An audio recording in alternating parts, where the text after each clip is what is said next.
champion de France des rallyes 1980. Une victoire au Charbonnier, Roland-Rennes et au Mont-Blanc. Associé à Jean-Marc Andrier, ancien journaliste de l'équipe. Voiture numéro 10.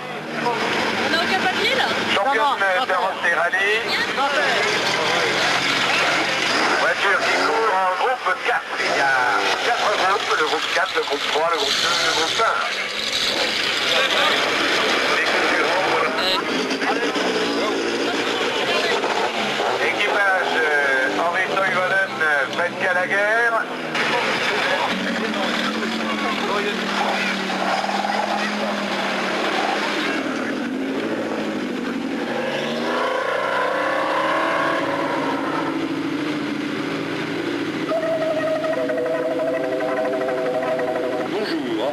L'ensemble de l'actualité, essentiellement politique aujourd'hui, une priorité que nous accorderons au rallye Monte-Carlo, après le parcours de concentration long de 1200 km, marqué, vous le savez, par l'abandon de Michel Mouton et de son Audi Quattro.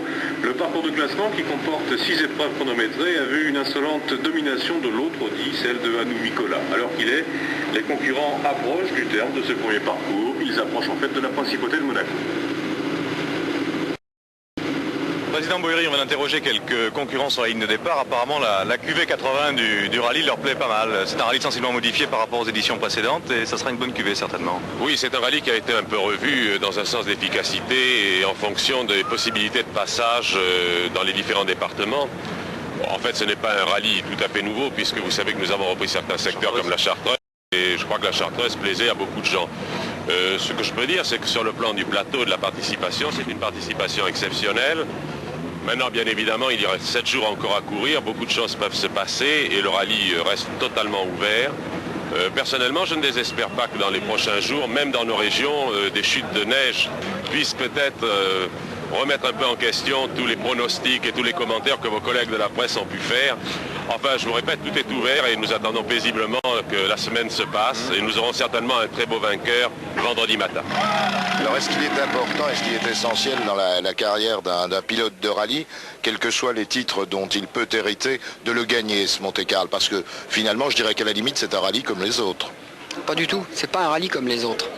C'est le rallye le plus coté au niveau du grand public. Vous demandez à votre concierge de vous citer le nom de compétition automobile. Elle va vous parler des 24 heures du Mans, maintenant du Paris-Dakar et du rallye de Monte-Carlo.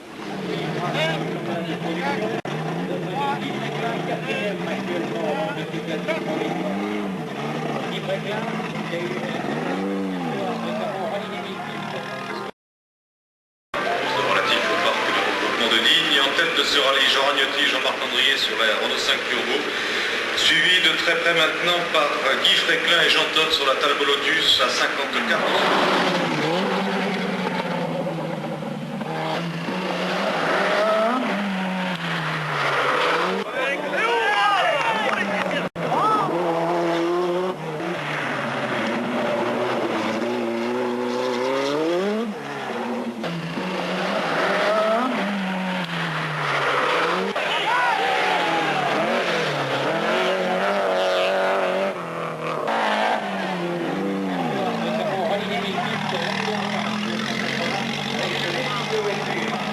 Comment il s'appelle le vainqueur du rallye de Monte-Carlo? Papa.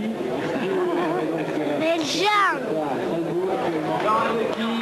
Jean-Marc Andrier.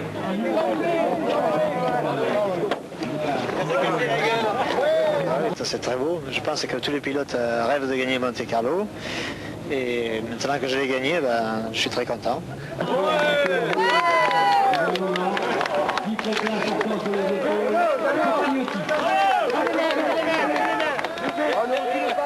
Un rallye, c'est une épreuve de course où les gens effectuent des portions de route le plus vite possible, donc chronométrées, et qui se déroule sur environ 300 km d'épreuves chronométrées et une certaine partie, environ 1000 km sur des routes ouvertes.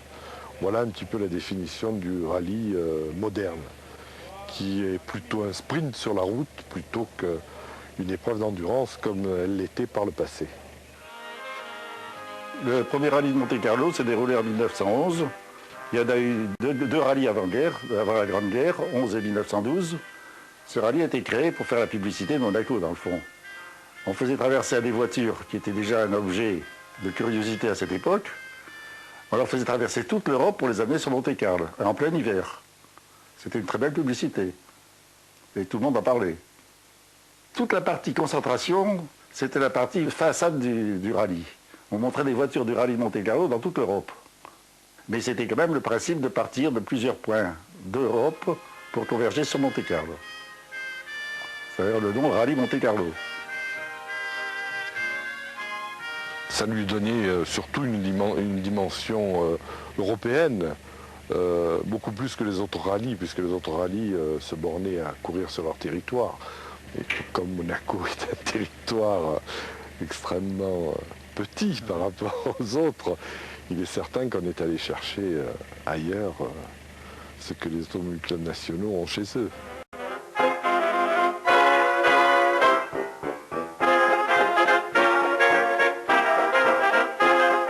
Le problème, c'était les voitures. La façon de classer ces voitures, d'essayer de trouver un coefficient qui les égalise. Il n'y avait aucun règlement stable à cette époque. On les créait, des règlements. Il y avait des changements de voitures dans les moteurs, tellement de changements que c'était très difficile à s'y retrouver. Il y avait des centaines de concurrents.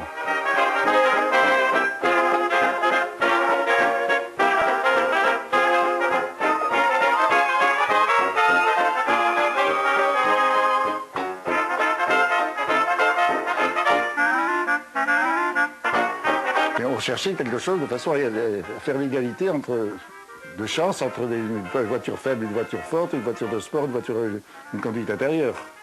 Et c'était une recherche un peu difficile. On faisait ça petit à petit.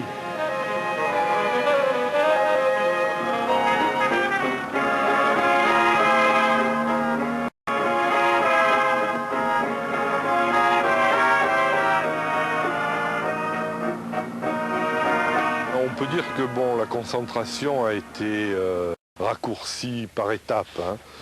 Jusque dans les années 75 à 78, on a continué à avoir des départs d'un petit peu partout en Europe, avec des concentrations relativement longues. Et ensuite, de 2000-3000 km, on est passé à 1000 km en réduisant un petit peu les villes de départ, en restant en France, en Italie, en Espagne et en Allemagne. Et ça donc jusqu'à il y a 2 ans, lorsque l'on a supprimé complètement la concentration pour pouvoir rester dans le championnat du monde, puisque ça n'était plus souhaité par tous les partis. Quand on pense justement à la différence, les circonstances et les réglementations du rallye Monte-Carlo, les années 50, 60, c'est assez grand. Parce que justement, on doit savoir exactement l'origine de rallye Monte-Carlo. C'était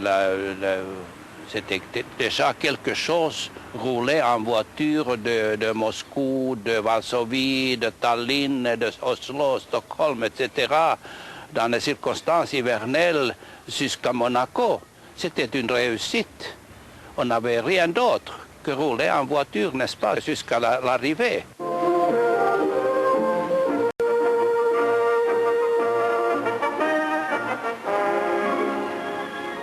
Pour son 25e anniversaire, le rallye de Monte-Carlo proposait aux concurrents une formule nettement plus sportive que précédemment. Toujours 8 points de départ et 3000 km de route, mais 3 épreuves d'annexe, dont un circuit de montagne de 300 km.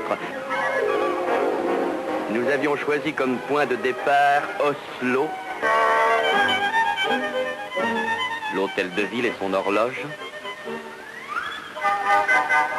le palais royal et le parc qui l'entoure, démocratiquement concédé aux enfants.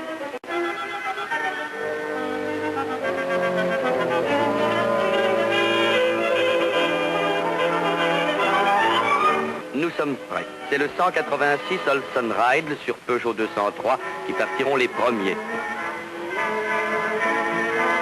La foule se presse autour des concurrents. Les photographes sont là, bien sûr. L'instant du départ approche.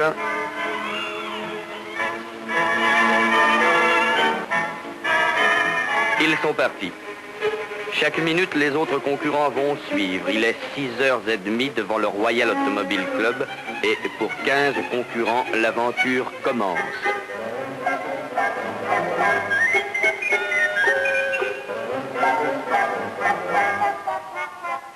Il y avait des endroits où les gens ne voyaient jamais de rallye, jamais de voitures. Ils savaient que pendant la concentration, 30 voitures de rallye de Monte-Carlo allaient passer.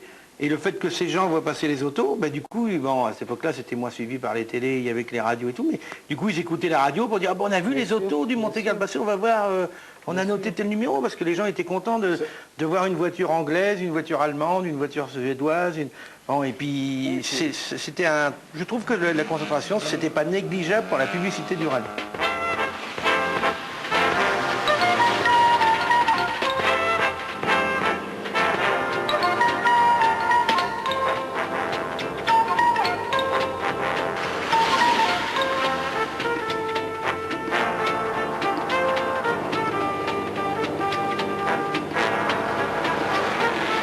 Si on remonte un peu en arrière, cette concentration, est-ce que c'est quelque chose de logique pour une épreuve sportive?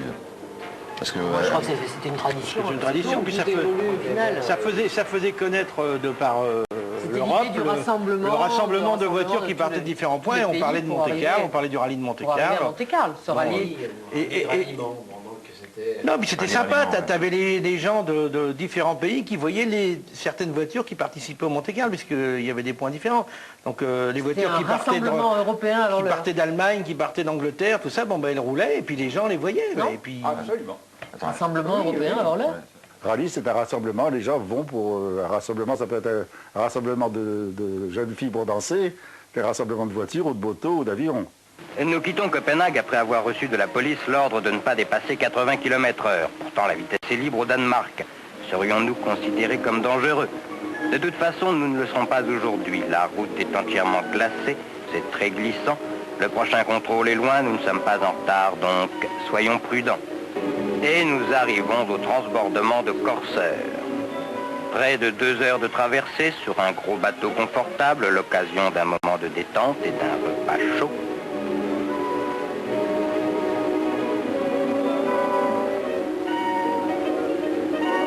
Mais à nouveau sur la terre ferme, roulant vers l'Allemagne tout de suite, c'est encore le mauvais temps.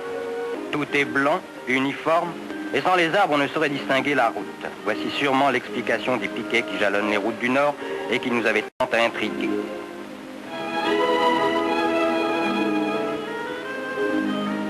Après la frontière, dans l'obscurité, nous rallions Hambourg, ses lumières et sa cordiale réception. Malgré un parcours difficile, nous sommes à l'heure, donc tout va bien. Après Hambourg, c'est notre deuxième nuit de route. Et cette nuit commence mal. Le parcours est facile, mais en même temps, tous les deux, et comme dans chaque rallye à la deuxième nuit, nous avons un coup de pompe. De la Hollande, un seul souvenir, ce petit pays est bien long à traverser de nuit. Mais avec la Belgique et le jour, tout s'oublie. La route maintenant est facile.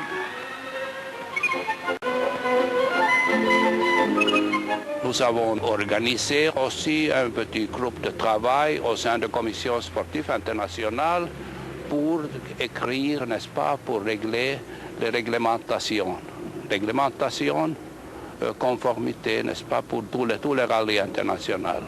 C'était un grand travail dont j'ai travaillé, par exemple, Claude Fend de Monaco et moi-même. Nous étions des membres de ce premier groupe de travail. On était, je sais pas, il y avait 6 ou 7 pays, pas plus, dans Monaco. Et on était plutôt entre professionnels. Enfin, professionnels, si on peut appeler ça, mais on était organisateurs de rallye. Et on se réunissait, on discutait, puis on prenait une idée et on essayait de l'appliquer. On faisait ça petit à petit. Alors, le grand patron du rallye, ça a été M. Noguès. Ensuite, M. Noguès avait pris Jacques Taff comme commissaire général du rallye. Et ensuite, Jacques Taff m'a pris moi comme adjoint. Vous avez, si vous voulez, une succession. Eh bien, la première chose, d'abord, c'est la reconnaissance de faire un itinéraire et de trouver des épreuves. Alors, les épreuves qu'on a déjà faites, celles qu'on connaît, celles qui vous sont signalées par des coureurs ou des autorités sportives du pays. On dit, tiens, là, vous pouvez faire une belle épreuve, etc. On va voir tout ça. Ensuite, quand on a choisi Les épreuves qu'on va faire, il faut les articuler les unes aux autres. Et ensuite, il faut faire l'état de la route, quel que soit le temps, de jour, de nuit, par pluie, par neige. Donc il faut les faire plusieurs fois. Et ensuite, toujours, peut-être 3 jours avant le départ du rallye, on faisait le dernier parcours en entier, avec 2 voitures. De façon à s'assurer que d'abord, s'il n'y a pas de travaux, s'il n'y a pas de changements sur la route, vous savez, il peut y avoir un éboulement. Quand vous arrivez, vous trouvez qu'il y a un éboulement devant vous, on dit, oh, mais il y a des travaux qui vont se faire. Les autorités, même si vous préviennent quelquefois au dernier moment. Donc il faut connaître aussi, en plus de l'itinéraire, les itinéraires de détournement. Vous ne pouvez pas faire un itinéraire fixe, il faut dire, tiens, c'est là, si j'ai un pépin, il faut que je puisse passer par là pour rattraper plus loin. C'est ça la formation des reconnaissances. Les gens doivent se rendre d'un point à un autre dans un temps donné. Ils ont un temps, ce qu'on appelle un temps imparti, hein, et ils doivent pointer à leur heure idéale au contrôle horaire qui suit le contrôle horaire précédent. Tout ce qui est dans les contrôles, c'est considéré comme parc fermé. Donc c'était la limite entrée et sortie du parc fermé, de ce petit parc fermé. On n'avait pas le droit de toucher la voiture, de faire quoi que ce soit. Il y avait des contrôles secrets, donc on prenait les gens, on prenait le temps des gens au passage, puisque les gens étaient supposés suivre une moyenne tout à fait régulière, ne pas aller plus vite ni plus doucement. Donc c'était un petit peu, effectivement, de l'espionnage, quoi.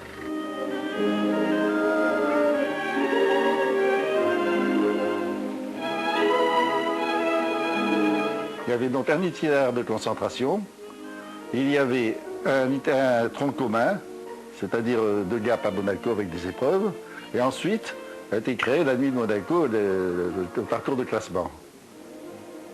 On ne pouvait pas dire encore on va faire des petites épreuves de vitesse, ça faisait hurler tout le monde.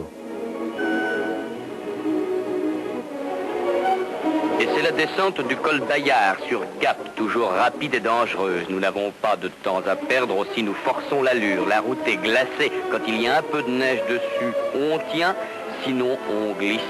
Et chaque virage, et Dieu sait s'il y en a, doit être négocié avec précaution.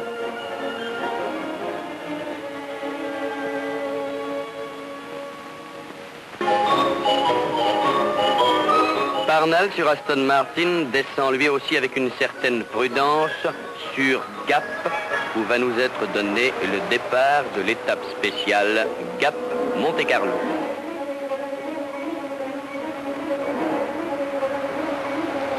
Cette étape Gap-Monte-Carlo, tout en parcours de montagne, est elle-même subdivisée en plusieurs tronçons à parcourir à des moyennes différentes, en général toutes très élevées. C'est l'étape sportive, c'est l'étape de vérité. On est arrivé à faire des épreuves, c'était une épreuve de régularité, à en faire une épreuve de vitesse. Bon, vis-à-vis de l'autorité, une épreuve de vitesse était mal vue. Alors ça s'est baptisé épreuve à moyenne spéciale chronométrée. Et quand la moyenne descendait, c'est devenu une course de vitesse. Et maintenant, c'est devenu uniquement des spéciales, il n'y a même plus de concentration d'épreuves de fatigue, il n'y a plus rien. C'est tout à fait différent. Bah, pour moi, la meilleure période, c'était à partir des années, tout de suite après la guerre, je pense. Donc à partir de 48, quand le rallye a repris, jusqu'à nos jours. Bon, maintenant, le rallye a complètement changé de physionomie, puisque c'est devenu... D'abord, par rapport à ce qu'était le rallye avant, ça se court sur un mouchoir de poche, hein, puisqu'on ne touche plus que 3 départements, alors qu'avant on allait en Ardèche, on allait en Isère, en Haute-Loire, etc. Donc c'était beaucoup plus vaste comme rallye. Hein. Maintenant, ben, on est réduit à un territoire beaucoup plus exigu et à suivre les obligations du championnat du monde, qui en font plus un sprint qu'un rallye, puisqu'un rallye c'était quand même une épreuve d'endurance.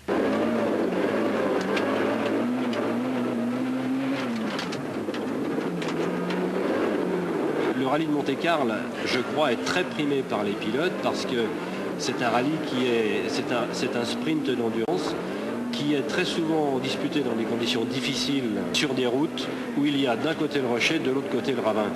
Et ça, c'est un compromis de ce qu'on appelle gros cœur en rallye et de finesse de conduite pour essayer d'aller le plus vite possible en essayant de ne pas tomber dans le trou. Il faut savoir conduire avec des notes, savoir conduire un petit peu, enfin rentrer dans des virages dans l'inconnu, et ça je ne sais absolument pas le faire. Et je crois que le dernier rallye que j'ai fait, j'ai dû le faire avec Jean Todt, qui est présent à cette table, et je me souviens encore dans une série de courbes à droite, où il m'a dit 2-3 fois, parce qu'il voyait que je levais le pied, il m'a dit je t'ai dit que c'était à fond sans problème. Enfin, il me l'a dit en langage télégraphique, parce qu'il n'avait pas le temps de le dire comme ça, et c'était plus fort que moi. Je savais qu'il y avait un énorme trou à gauche, je ne savais pas si entre-temps il n'y avait pas eu du gravier entre le moment où on avait reconnu et le moment où on rentrait dans ce virage, et c'était de nuit, j'étais incapable d'aller plus vite. À Noël, c'est gauche 95 corde, pour droite 80 et épingle gauche.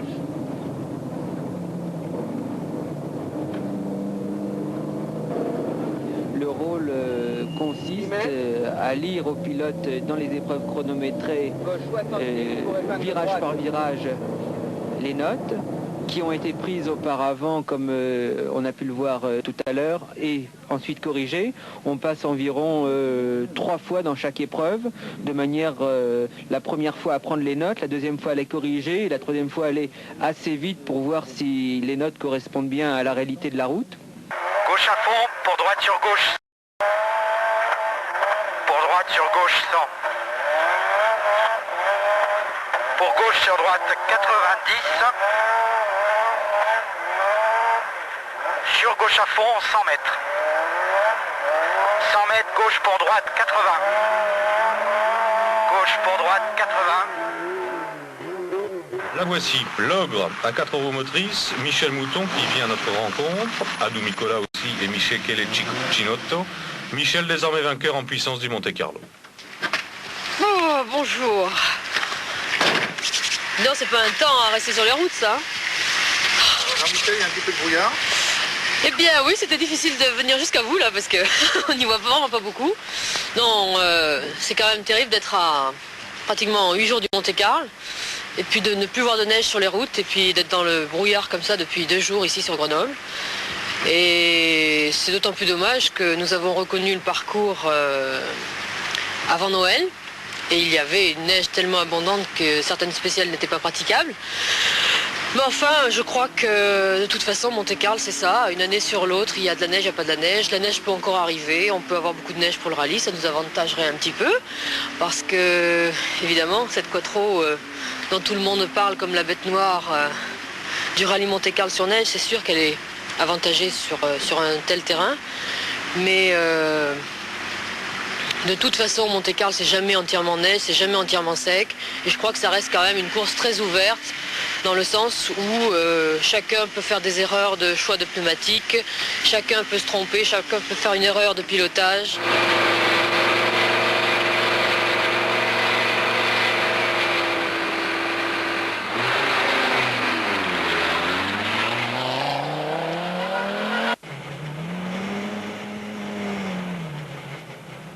Gauche 115, 80 long. Plus. 75 fort. 85 long. Gauche à fond. Et long droite à fond, long droite à fond. 120 mètres. Piège gauche, rotation, épingle droite, frein à main serré. Épingle droite, frein à main serré.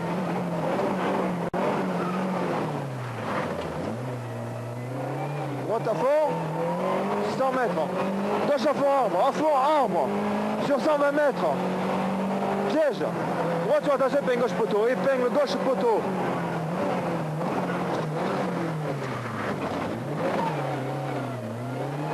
Droite à fond, 80 mètres. Droite à fond. 90 mètres. Gauche sur attention, droite 65 plus rocher. 5 plus rocher. Un gauche 110 à fond sur le fond et tout de suite derrière vous avez très peu de temps pour freiner. Vous avez environ 30 mètres pour un double gauche sur le petit pont. Un double gauche 90, c'est le soulagement. Droite à fond et on arrive sur l'arrivée et enfin la joie d'arriver chez Joigny pour déguster la tarte aux pommes, tarte aux myrtilles. Donc je crois que là on vient de réaliser le temps scratch en vélo. Encore 50 mètres et c'est l'arrivée de la spéciale.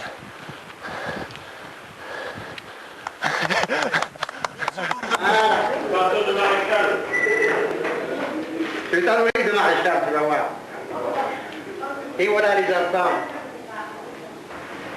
Là, c'est une grande joie pour moi. L'inquiétude. Je ne peux pas être inquiet. Il faudrait qu'il s'essuie le poing. Terrier. Oui. Terrier, ça.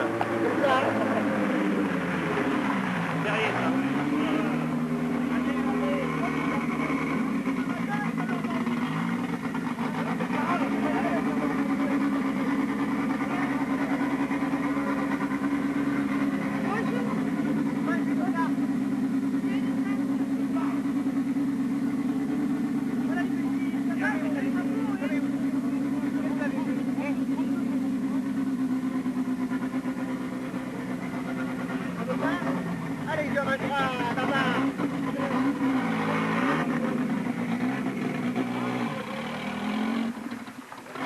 Tout à fait au début qu'on a ouvert, je descendais avec mon panier à Valls-les-Bains. Je descendais mon panier, donc pour Jean-Pierre Nicolas, pour André, bien entendu, mon favori. Et c'est toujours mon favori. Je l'ai dans le cœur depuis toujours parce que dès qu'il est arrivé en trail, sont arrivés que j'allais à une Gordini, la R8 Gordini. Et il n'avait pas de chambre, j'ai prêté ma chambre, je suis allée coucher chez la voisine pour ces messieurs et c'est parti de là. C'est après ça qu'on a commencé à donner les tartes. Je descendais avec le panier, des tartes, du chocolat, enfin mon bouquet de fleurs. Et on a continué comme ça. Après mon père a dit si on le faisait devant la porte et c'est ce qu'on a fait.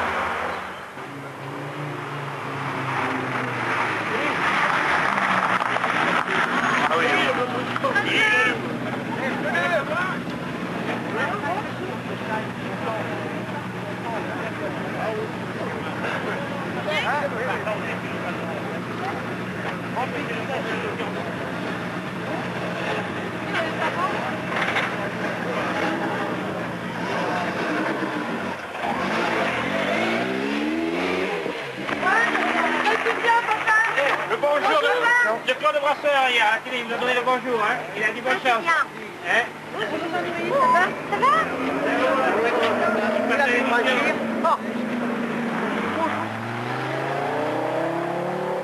Je crois qu'il faut surtout essayer de garder l'authenticité du rallye comme ça l'était, c'est-à-dire un sport d'improvisation qui faisait rêver les gens. Je crois qu'on arrive dans une ère aujourd'hui, et c'est peut-être 2000 qui fait ça, où il y a beaucoup trop de règles, il y a beaucoup trop d'interdictions, on interdit tout, que ce soit dans la rue, dans la vie de tous les jours.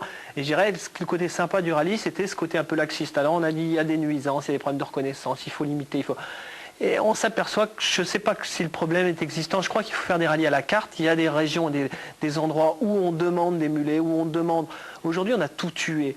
Ne serait-ce que je reviens à ces reconnaissances, ce programme de 7 jours de reconnaissance sur le championnat du monde, on ne s'arrête plus dans les auberges, on ne fait plus travailler les hôteliers, on ne fait plus travailler tous ces gens-là, toute cette ambiance. Et là, je pense à Joigny en Trègue, où maintenant les pilotes mangent un sandwich chacun dans leur coin. Bien sûr, il n'y a plus de convivialité, il n'y a plus les grandes tablées, les Jean-Pierre Nicolas, les André, ça n'existe plus. Pourquoi ? C'est un rallye qui est inscrit dans un nouveau format du championnat du monde des rallyes. Pour respecter ce format, c'est 3 jours de course, quoi qu'il arrive. C'est la volonté des pilotes et des constructeurs qui participent actuellement au championnat du monde des rallyes. C'est eux qui l'ont voulu comme ça, donc le règlement est comme ça.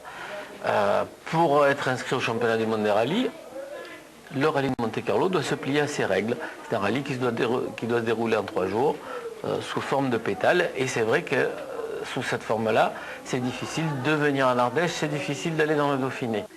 Ça va tailler? Lâche ta voiture là, ta voiture là.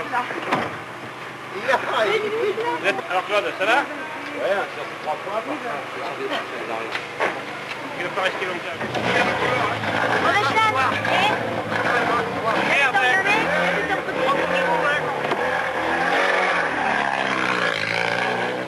Ça fait déjà 2-3 ans déjà. À partir du moment où les reconnaissances ont été réduites à 5 jours, la remise au mois de janvier, c'était le désert. Hein. Je veux dire, au niveau des pilotes, je veux dire, bon... et je pense que, comme je ne suis pas tout à fait dans le sens Jean-Pierre, parce que je pense que les pilotes, sans le vouloir aussi, de la nouvelle génération, ont évolué dans le sens de la FIA, je veux dire. Et je me demande aujourd'hui, si la FIA avait pris ces mêmes directives il y a 10 ans en arrière, au temps des anciens pilotes, c'est pas tellement sûr que les pilotes ont accepté ce nouveau règlement. Il y a le côté championnat du monde actuel où il y a une étiquette mondiale qui intéresse fortement la principauté de Monaco pour avoir justement ce titre honorifique qui est très important. Mais si on se replace un petit peu en arrière de quelques années, il y avait quand même un côté sympathique déjà pour les restaurants des bords de la route, pour les petits commerçants, pour les villes dans lesquelles les pilotes allaient reconnaître. Il y avait un apport financier et puis un côté agréable qu'on retrouve moins actuellement. C'est pour ça que je dis, j'essaie de joindre l'utile à l'agréable, mais c'est pas facile de réussir les deux compromis.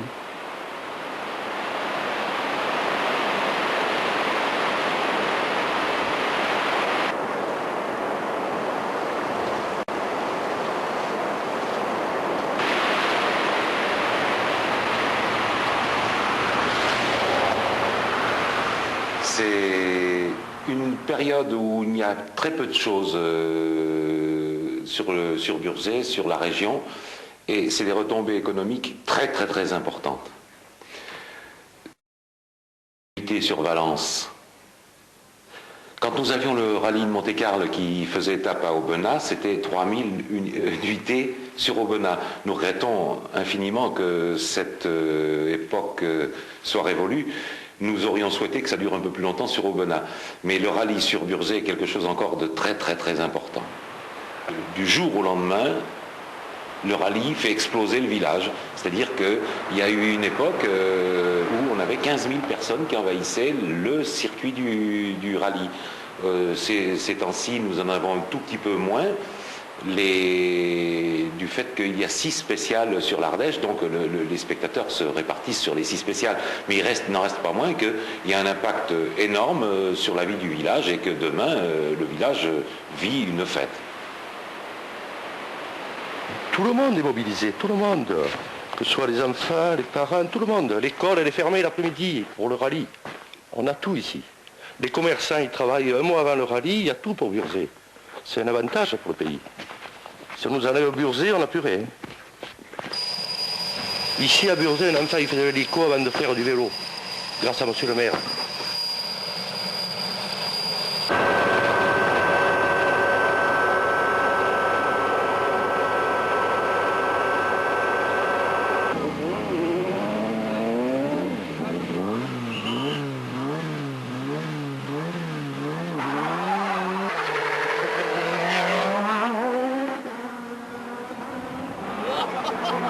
Le jour où le Monte-Carlo passait à Grenoble, il n'y avait pas école. Hein. On était une bande de gamins qui habitions Grenoble et qui étions passionnés de sport automobile parce que le sport automobile était à l'époque une discipline qui était une des disciplines les plus populaires. Il y avait une douzaine de rallyes qui passaient à Grenoble, des rallyes importants. Hein. Ça commençait par le Monte-Carlo, après c'était le Lyon-Charbonnières, le Neige et Glace, la Coupe des Alpes, Paris-Genève, etc. Le Tour de France automobile, enfin, tous ces rallyes passaient dans notre région. Et quelque part, on se disait que c'était inabordable parce qu'on voyait que des noms qui étaient déjà prestigieux pour nous. Mais c'était les Carlson, c'était les McKinnon, etc. Et on regardait ça effectivement avec beaucoup de respect, mais avec beaucoup de, je dirais, d'impossibilité un jour de faire partie de ce milieu.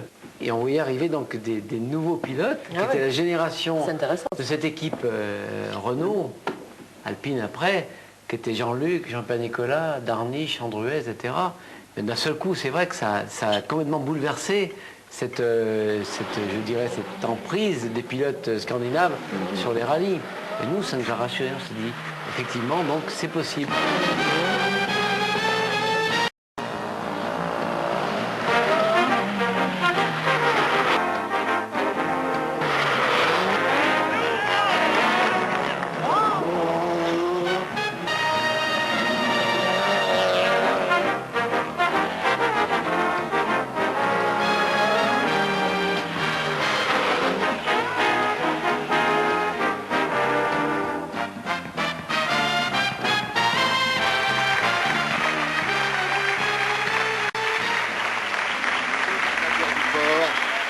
ce port baigné de soleil où à 9h53 du matin, devant la foule habituelle des photographes, des caméramans et des journalistes, Bruno Sabi et Jean-François Fauchille vont déboucher le champagne de la victoire. Cette nuit, là, les 5 dernières épreuves, c'était horrible. J'avais vraiment l'estomac noué. Je pouvais plus conduire normalement. J'avais l'esprit ailleurs et j'ai eu beaucoup de mal effectivement à pas faire de faute. C'était mon objectif, je l'ai atteint. Je vais déjà faire le point avec ça. Parce que tout est revenu noir, toutes ces images de gamins, donc à travers tous ces noms célèbres, et je me suis dit, bon, ça y est, t'en fais partie.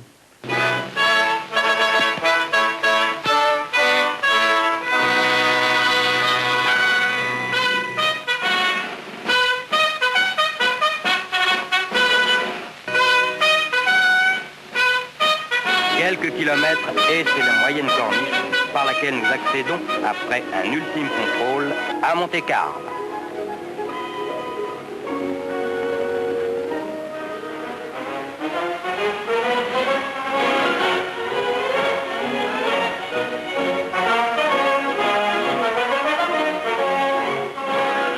Dans la soirée, nous apprendrons, avant de prendre un repos bien mérité, que nous sommes 37e au classement provisoire et donc qualifiés pour le circuit de montagne du surlendemain.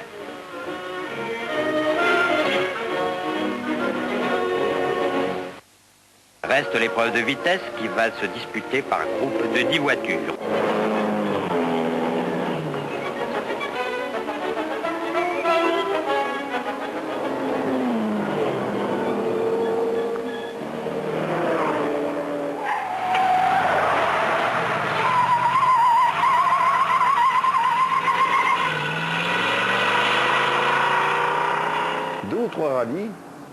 On a fait vraiment l'épreuve du circuit, l'épreuve complète du circuit de Monaco.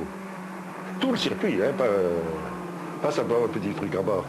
Ben parce que les gars, ils aimaient ça, ils voulaient voir ça, et ils avaient tourné avec leur voiture sur le circuit de Monaco, c'était le grand pied.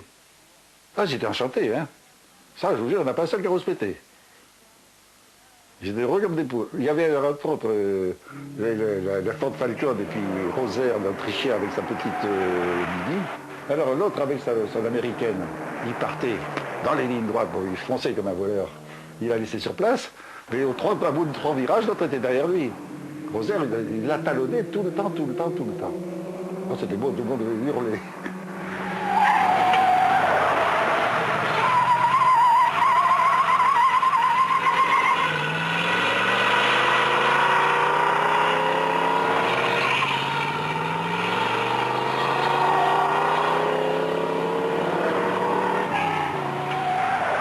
Pendant les dernières années, quand j'étais comme chef de l'équipe ici à Monaco, c'est bien sûr un peu ridicule quand la dernière compétition était roulée là-bas autour de la piscine actuelle, n'est-ce pas, au bord de la mer. Et quand on a roulé quelquefois 1500 km, 2000 km, et ensuite ce qui est le décisif pour le rallye, pour gagner, passait bien, n'est-ce pas, ces petits circuits là-bas. Parce qu'au commencement, c'était très très court, n'est-ce pas, aussi. Il y avait ce qu'on appelle l'accélération freinage. C'est un gymkhana à l'arrivée du rallye. Je suis disposé sur le quai au fond, là-bas.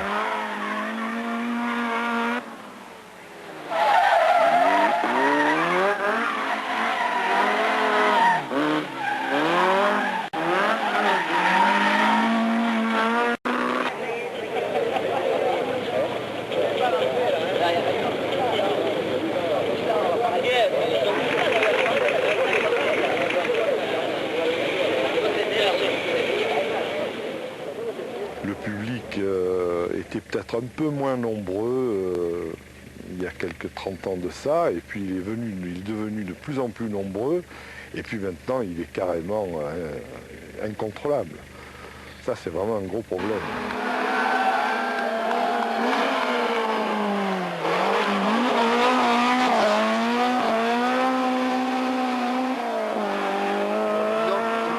C'est aux gens, je pense, à se mettre là où il faut se mettre et ne pas dans les endroits dangereux. C'est à eux, disons, je prends en prendre leurs précautions, mais c'est pas le rallye qui est dangereux, non.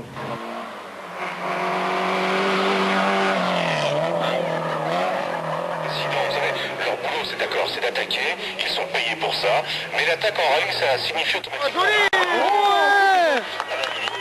Joli passage. Des inconscients mal placés au bord de la route, je dis bien inconscients parce qu'il s'agit quand même d'une infime minorité. Les gens se croient un peu dans des arènes, hein, et se mettent devant les véhicules et se retirent au dernier moment, certainement pour se donner des sensations fortes. Mais je crois qu'ils gênent énormément les pilotes et ils ne se rendent pas compte des risques qu'ils prennent. Partout ailleurs, je pense qu'à part peut-être au San Remo où c'est un peu fou, ils sont encore plus fous que chez nous. Les spectateurs en prennent peut-être la preuve quand ils voient des reportages dessus. Mais je sais pas, ailleurs c'est discipliné, en Allemagne c'est discipliné, en France de toute façon on sait que le français il est con. Je ne sais pas si on pourra le discipliner un jour, mais je pense que, je sais pas, faire des campagnes de publicité, je sais pas comment faire. Ouais. Dans les pays latins, en France, chez nous, c'est extrêmement difficile d'arriver à contenir le public derrière des barrières pour ne pas que celui-ci s'expose à un danger certain, puisque les voitures lancées sur la route, c'est des fusées, c'est des missiles. Hein. Donc quand une voiture sort de la route, ça peut faire beaucoup de dégâts. Et arriver à contrôler le public, c'est vraiment notre souci premier et primordial.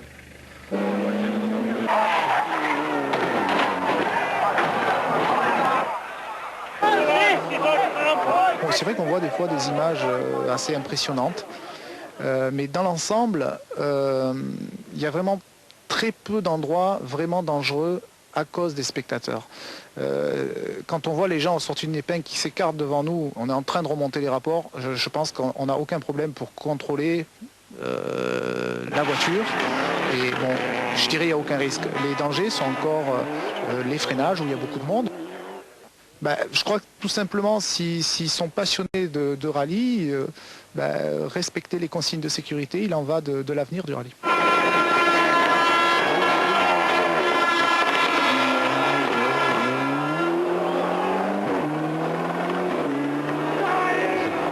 Pas particulièrement le rallye Monte-Carlo, mais si un jour les accidents se multipliaient, ça peut mettre en jeu l'existence de tous les rallyes en fait.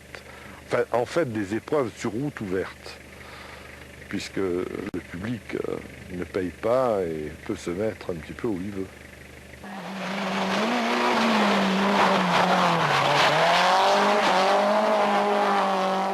Et dans l'autre sens, est-ce que pour vous, un spectateur peut vous porter le public est toujours oui, ça... un bon élément de motivation. Hein. Ouais. Bien sûr. On aimait le public.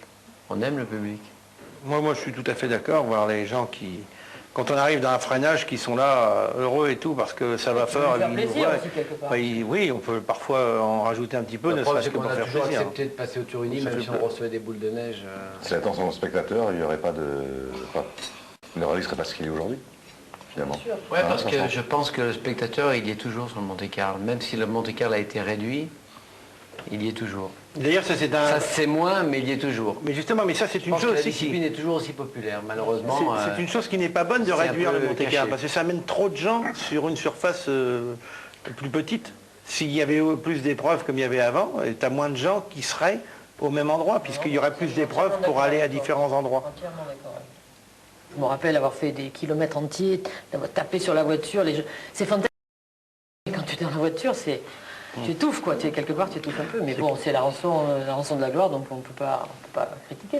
Mais d'une manière générale, c'est vrai que quand tu as les spectateurs sur le bord de la route, même si on se rappelle les Cévennes, des trucs comme ça, c'est quand même assez chouette, quoi. Tu sais que tu arrives dans une épingle, tu as tous les gens qui t'attendent. Tu te dois quelque part un peu de leur faire plaisir, quelque part.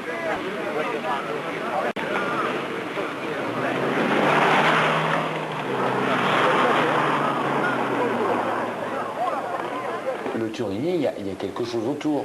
C'est pas une magie. T'es pas obligé de faire du spectacle. Il y a une tradition, je dirais pas un mythe non plus, c'est pas un grand mot. Le passage du col du Turini, ça a toujours été quelque chose qui faisait que c'était quelque chose de spécifique là-haut et qui, en fin de compte, nous, en tant que pilotes, était vachement désagréable.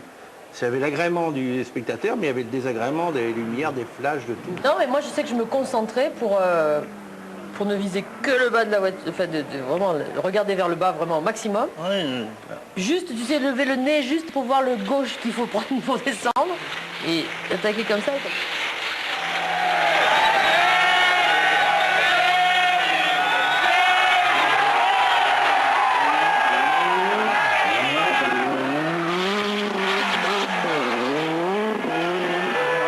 La difficulté du Turini, c'est quand tu as un choix de pneus qui est pour la performance et qui malheureusement n'est pas dans toutes les conditions le meilleur comportement. Alors quand tu es obligé de passer le col du Turini sur la glace en slick, effectivement c'est... À mon avis, c'est ça qui fait le succès de Turini, c'est ça, et les spectateurs. Hein. Mais il fallait contenter les spectateurs. On savait au départ de la spéciale que... Mais c'est tout à fait normal. normal. Renseigné par Radio Monte Carlo, parce qu'on avait l'interview au départ qui nous disait au sommet c'est la folie, ils ont placé la neige, ils vous attendent, machin et tout. C'est vrai qu'on était prévenus. On savait qu'on nous attendait. On disait ouais, là-haut il y a les rangées d'un côté italien, d'un côté les Français. Et ils vous attendent et ça va être... donc quelque part on est obligé d'y penser.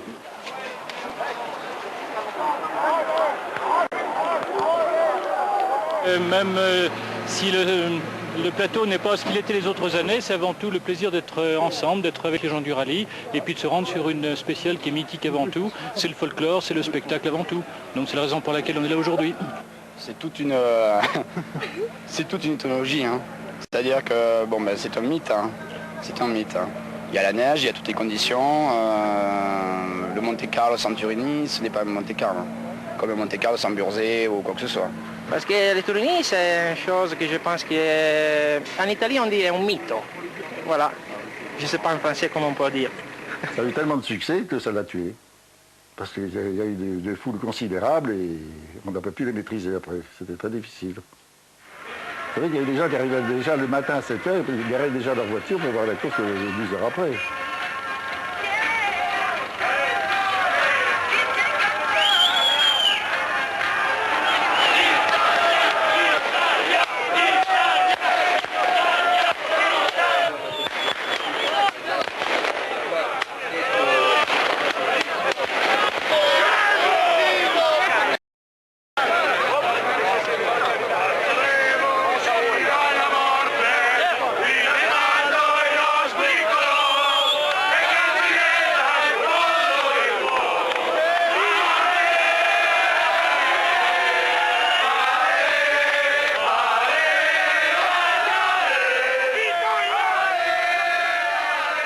J'ai eu toujours l'avantage et l'honneur, la chance même, de participer à cette dernière nuit qui est quand même la fête du rallye de Monte Carlo.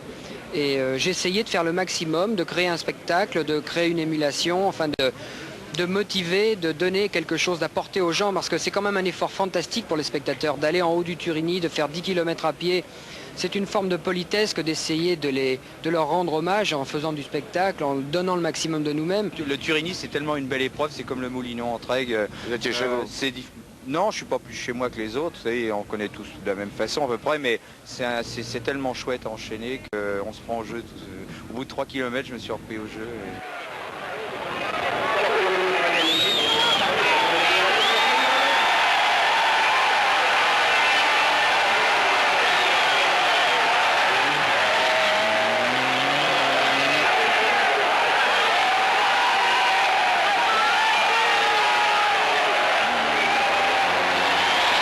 Bonsoir, eh bien, elle n'a pas gagné. Le saut de Jean-Luc Thériet et de Michel Vial qui sont ici ce soir. Vous savez que depuis le début de la semaine, on a fait un peu à chrono de Jean-Luc Thériet et de Michel Vial nos favoris pour ce rallye de Monte Carlo. Eh bien, l'imbécilité de certains, dont nous allons reparler, en a voulu autrement. Jean-Luc Thériet et Michel Vial n'ont pas pu terminer ce rallye de Monte Carlo alors que la victoire leur était promise. Gérard est venu au parc fermé, à la sortie de Monaco, il me dit Jean-Luc, 3 minutes 13, je vous 3 minutes 13, Jeannot, il va, avec la 5 turbo, il va pas me reprendre 3 minutes 13. Je dis en plus, il part derrière, bon, sur le plan général, déjà les phares, la nuit et tout ça, parce qu'à cette époque-là, on roulait la nuit. Je vais déjà voir les phares arriver, et puis il faut quand même qu'il me ramène sur les 6 spéciales, les 3 minutes. Je dis à Gérard, il n'y a aucun problème, la seule chose, c'est qu'il ne faut surtout pas qu'il y ait des mecs qui fassent le con comme ça leur arrive. Je m'excuse de l'expression, parce que c'est vraiment une connerie de mettre de la neige dans le Turini pour le plaisir de faire sortir quelqu'un. Et c'est vrai qu'on venait de passer en plus 8 heures auparavant en spécial dans le Turini, dans l'autre sens. On était tous en slick, il n'y avait pas un pet de neige. Il n'avait pas neigé, d'ailleurs moi mes ouvrages ne sont même pas passés parce que ça ne servait à rien. Et aller 800 mètres après, où il n'y a même plus de neige sur les bas-côtés, trouver 20 mètres de neige, bon, c'est dommage parce que bon, c'est vrai que mon plus grand regret c'est d'avoir jamais pu gagner ce Monte-Carlo où j'ai fait 2, 3, 4, 5 ou 5, 4, 3, 2.